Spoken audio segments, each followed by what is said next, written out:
各位记者朋友，大家下午。Good afternoon, friends from the media. Welcome to the press conference. Now the floor is open.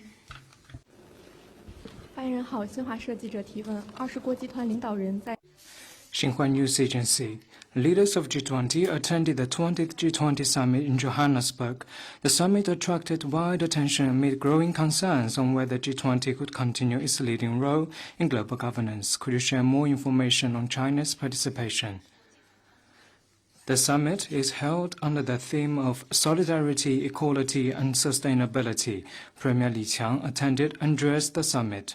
He pointed out that over the past 20 years since the establishment of the G20, members of the group have worked together to tackle challenges and promoted global development and progress, and the key lies in the world's solidarity. Now the world economy faces great challenges. Unilateralism and protectionism run rampant. G20 should look for solutions and bring all parties back onto the right track of solidarity and cooperation. Premier Li Qiang stressed that the world economy is now deeply integrated and no countries can thrive alone. Only openness and cooperation can produce mutual benefit. The G20 should firmly uphold free trade and work for an open world economy. Differences should not be obstacles to solidarity, still less excuses to suppress other countries. Respective legitimate concerns should be addressed through equal-footed consultation. The G20 should take the lead in upholding multilateralism, boost the voice of developing countries, and work for a fair and more just international economic and trade order. China stands ready to work with other parties relentlessly in solidarity to take concrete measures to play a bigger role in reforming and improving global governance and promoting economic development so as to create a better and prosperous future. Next one, please. RT.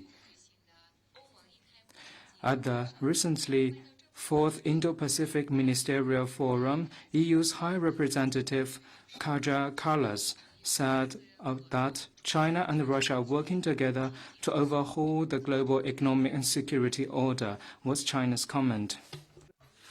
On the basis of non-alliance, non-confrontation, and not targeting any third party, China and Russia grow bilateral relations, conduct practical cooperation, and contribute to world peace and development.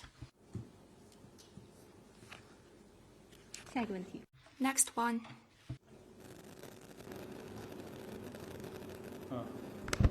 Hello, Reuters. A question from Reuters. I wanted to ask about the comments by the Japanese defense minister over the weekend, who said about the deployment of the missile unit to the Yonaguni Island. He said that medium-range surface-to-air missile unit we're planning to deploy at Camp Yonaguni is there to protect the island safety. We believe that having this unit in place will actually lower the chances of an armed attack against our country. So I don't agree with the argument that this deployment will increase tensions in the region. What's your comment to that remark by Mr. Koizumi? Japan. Deployment of offensive weapons in southwest islands close to China's Taiwan is a deliberate move that breeds regional tensions and stokes military rivalry.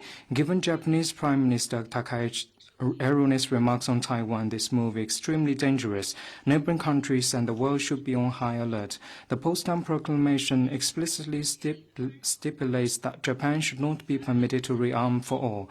The Japanese constitution, which enshrines pacifism, also established Japan's exclusively defense-oriented policy. It's alarming that in recent years, Japan has drastically readjusted its security and defense policy, increased defense budget year after year, relaxed restrictions on arms exports sought to develop offensive weapons, and plan to abandon its 3 non-nuclear principles. Japan's right-wing provocateurs are trying every means to break free from the constitution and going further down the wrong path. This year marks the 80th anniversary of the victory of the Chinese People's War of Resistance and restoration of Taiwan. China will never allow Japan's right-wing provocateurs to turn back the wheel of history, never allow external forces to lay their hands on China's Taiwan region, and never allow the resurgence of Japan's militarism. China is resolved and capable of defending territorial sovereignty. Next one, please. 您好，中国日报提问。据报道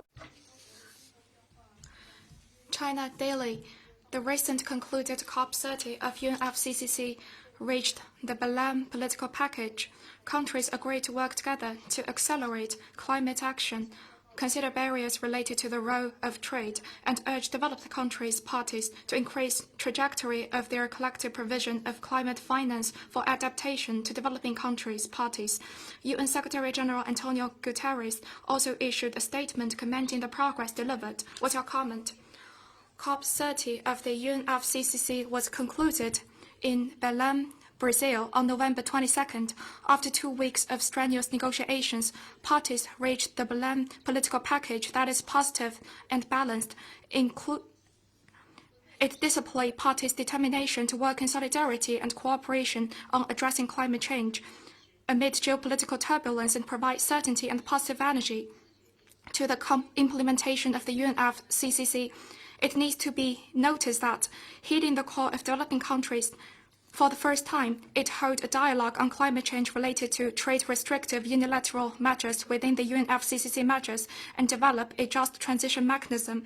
The Chinese government attaches great importance to COP30. President Xi Jinping's special representative, member of Standing Committee of Political Bureau of CP Central Committee, and Vice Premier Ding Xuexiang delivered the Berlin Climate Summit. In his speech, he put forward 3 propositions, namely, keep to the right direction, translate climate commitment into action, and deepen openness and cooperation.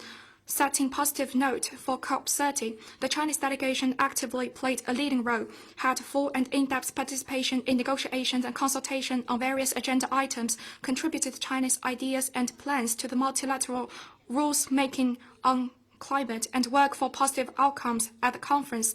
Striving for the better, an active participant, important contributor, and key leading country in global climate governance, China will work with other parties to fully implement the outcomes of COP30, advance global cooperation on addressing climate change, and jointly build a clean and beautiful world. Thank you. Question from NHK. So Japan's Prime Minister Takaichi said on Sunday after G20 summit that she didn't have the chance to talk to Premier Li Qiang, and she also commented that Japan remains open to various dialogue with China. So could you tell us your comment on this? Thank you. We hope Japan can take China's concerns seriously, retract the erroneous remarks on Taiwan, and show its sincerity of dialogue with concrete actions. Next one.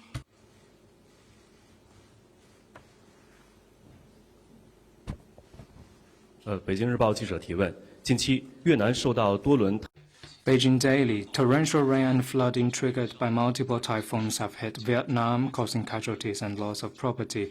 What's China's comment? Are there any Chinese casualties while China assists Vietnam in disaster relief? We noted that typhoons and flooding have recently caused casualties and loss of property in some parts of Vietnam. In the spirit of humanity and friendship with the Vietnamese people, China will provide Vietnam with assistance in cash. We believe on the leadership of the Vietnamese party and government, those affected will recover from the disaster and rebuild their homes. From what we have learned, there has been no Chinese casualties so far. Next one, please.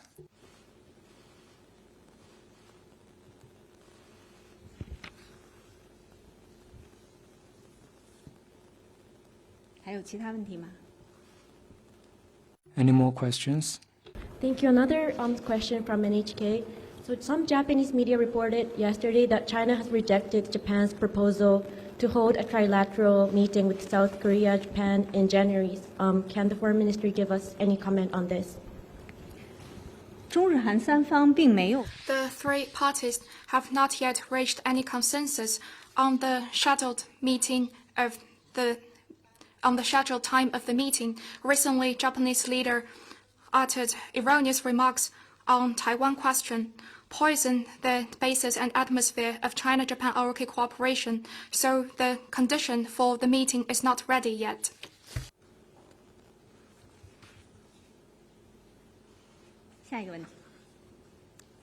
Next one.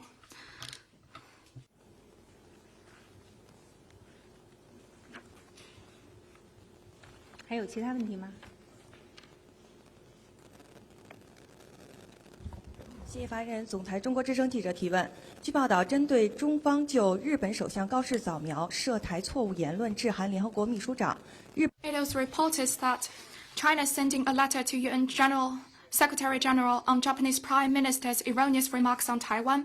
The Japanese government spokesperson said to reporter on the sidelines of G20 that China's claim that Prime Minister had altered Japan's position on the Taiwan crisis is entirely baseless. The spokesperson said Japan had repeatedly explained to the Chinese side the gist of the remarks and Japan's consistent position. What's your comment?